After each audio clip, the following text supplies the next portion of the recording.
जय माता दी। नमस्कार दोस्तों, स्वागत है आपका अपने यूट्यूब चैनल पूजा और उपाय में।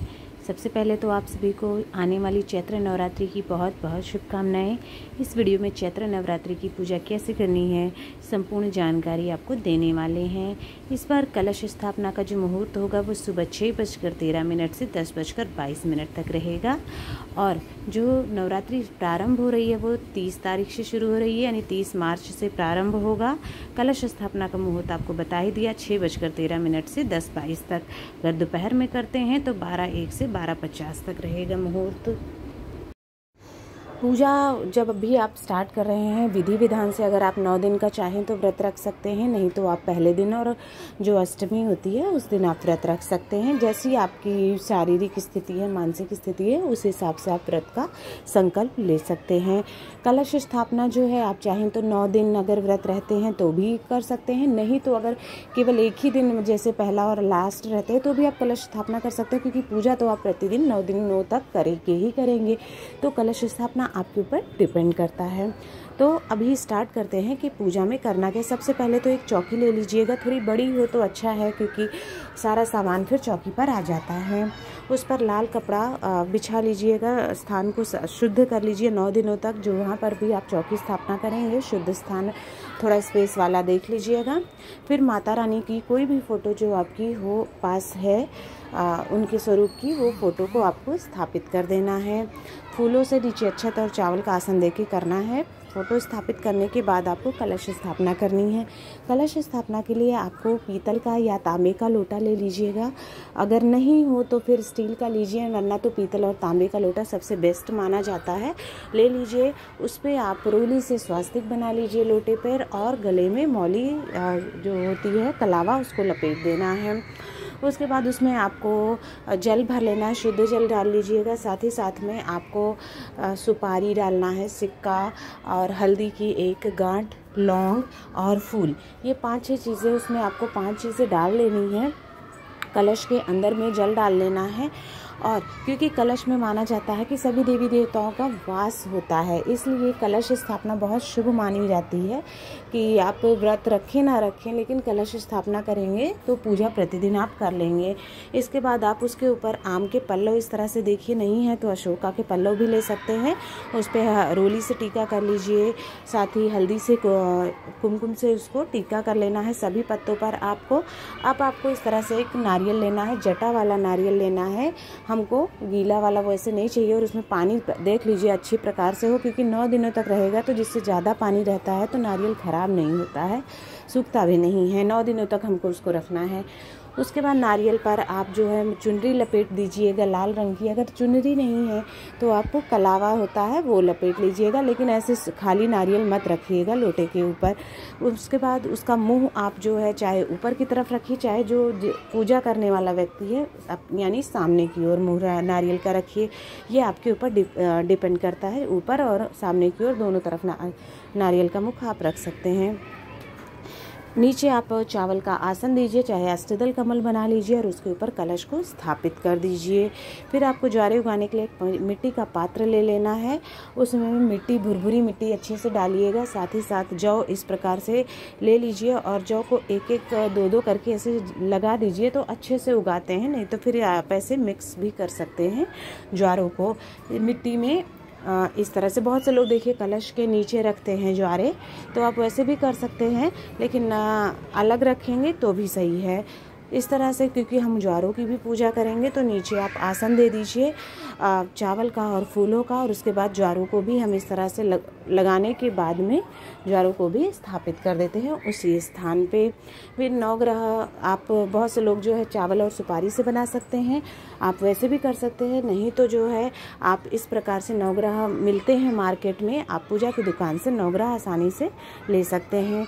गणेश जी की पूजा का विशेष विधान है, क्योंकि प्रथम पूज्य हैं गणेश भगवान, तो उनको भी हम स्थापित करेंगे।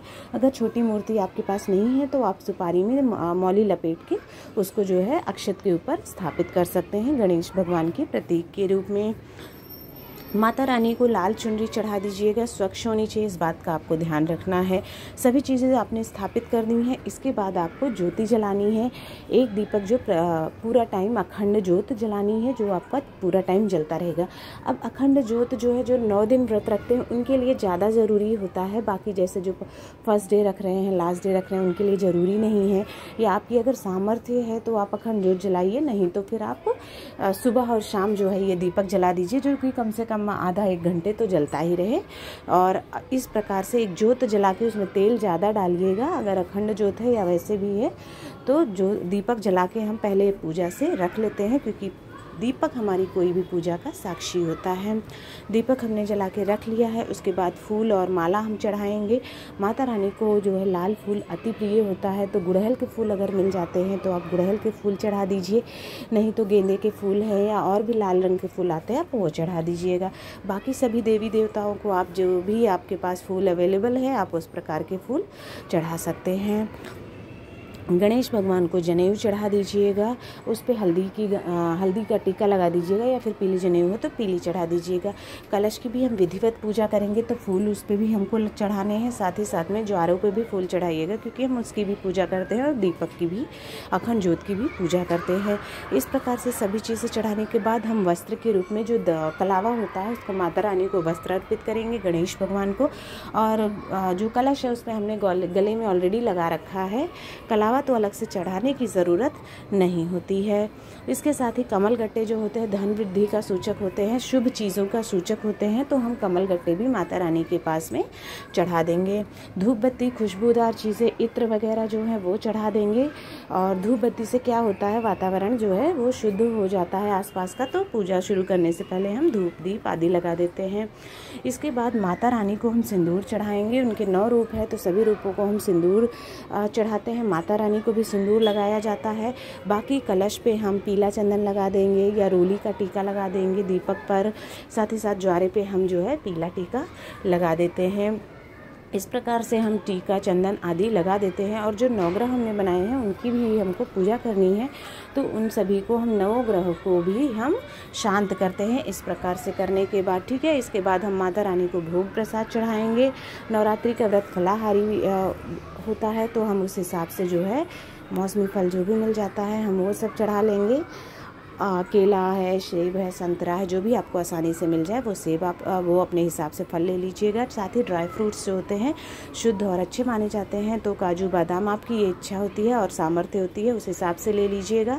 और मुख शुद्धि के लिए जो है पान का पत्ता और उस पर लौंग और इलायची का भोग जो है आप ज़रूर लगाइएगा। ये भोग आप सुबह और शाम दोनों टाइम लगाएंगे। कुछ नहीं है तो आप मिश्री का भोग लगा दीजिएगा, लेकिन सुबह शाम दोनों टाइम लगाएंगे। और जो है मुख शुद्धि के लिए पान का पत्ता नहीं है तो लौंग और इलायची ज़रूर चढ़ा दीजिएगा आप प्रतिदिन सुबह और शाम में। इस तरह से भोग चढ़ाने के बाद में हम माता रानी को सुहाग की सामग्री अर्पित करते हैं, जिसमें कम से कम 5 सुहाग की सामग्री अर्पित कर दीजिएगा। ये आप पहले दिन भी कर सकते हैं, और चाहे तो जो है मतलब अष्टमी जो होती है या फिर नवरात्रि का जिस दिन आप अंतिम दिन नवमी के दिन पारण करेंगे उस दिन भी कर सकते हैं। चाहे तो दोनों दिन करिए और चाहे तो एक ही दिन कर सकते हैं। जो सुहाग की सामग्री चढ़ानी है वो आपकी सामर्थ्य पे होता है। बहुत से लोग जो है पहले दिन भी करते हैं और फिर अष्टमी यानी या नवमी जो जिस दिन उनकी लास्ट पूजा होती है उस दिन भी सुहाग सामग्री चढ़ा देते हैं। तो 5, 7, 11, 16 श्रृंगार सामग्री जैसी सामर्थ्य है, जैसे मुख्य चीज़ें सिंदूर हो गया है, बिंदी, मेहंदी, महावर, कुमकुम, ये चीज़ें ज़रूर चढ़ा दीजिएगा। सभी चीज़ें चढ़ाने के बाद आपको आरती की थाल की तैयार करनी है। इस तरह से घी का दीपक एक बनाना है और कपूर से हमको माता रानी की आरती करनी है, जो कि बहुत शुभ होता है। स्वास्तिक थाली में मैंने बना लिया है और फूल इस तरह से रख दिए हैं। उसके बाद हम कपूर से और घी के बाती से माता रानी की सुबह और शाम दोनों समय पर आरती करनी है, चाहे व्रत हो या ना हो, नियमानुसार में। और आरती आप माता रानी की गा करके पूरे श्रद्धा से, हो सके तो पूरे परिवार के साथ एक साथ मिल करके करें। ओम जय अम्बे गौरी, ये वाली आरती आपको माता रानी की सपरिवार गा करके संपन्न करानी है। फिर आरती करने के बाद में आप जो है दक्षिणा चढ़ा दीजिए, जो भी आपकी सामर्थ्य है। आपको रोज़ रोज़ दक्षिणा नहीं चढ़ानी है, पहले दिन चढ़ा दीजिए उसके बाद आप जो है लास्ट डे जो होगा उस दिन आप चढ़ा दीजिएगा। रोज़ आप दक्षिणा नहीं चढ़ाएंगे, ठीक है। इस तरह से दक्षिणा चढ़ाने के बाद हाथ जोड़ करके माता रानी से पूजा में जो भी गलती हो गई है, भूल चूक हो रह जाती है, हमें पता भी नहीं चलता है, वो गलतियों के लिए आपको क्षमा याचना करनी है। आरती पूरे घर में दिखा दीजिएगा। जैसे आपने माता रानी की आरती कर ली, उसके बाद उस कपूर से पूरे घर में आरती दिखा दीजिए, जिससे नेगेटिविटी दूर होती है और घर में सकारात्मक ऊर्जा आती है। इस तरह से पूरे घर में आरती दिखाने के बाद आप लाके पूजा स्थल पर आरती की थाल रख दीजिए और जल से आचमनी करा के यानी शुद्ध कर दीजिए, उसको शांत कर दीजिए। इस तरह से हमारी पूजा संपन्न होती है। अगर आपको जानकारी पसंद आई हो, वीडियो पसंद आया हो तो वीडियो को लाइक करें, शेयर करें, चैनल को सब्सक्राइब करें और कमेंट बॉक्स में जय माता दी ज़रूर लिखें। नवरात्रि पे 9 दिनों तक आपको इसी प्रकार पूजा करनी है, चाहे अब व्रत हो या ना हो व्रत। आपको जो है फलाहार रह सकते हैं, इसमें सभी प्रकार के फल वगैरह खाए जाते हैं। व्रत रखा जाता है 9 दिनों तक। आप पर माता रानी की कृपा बनी रहे।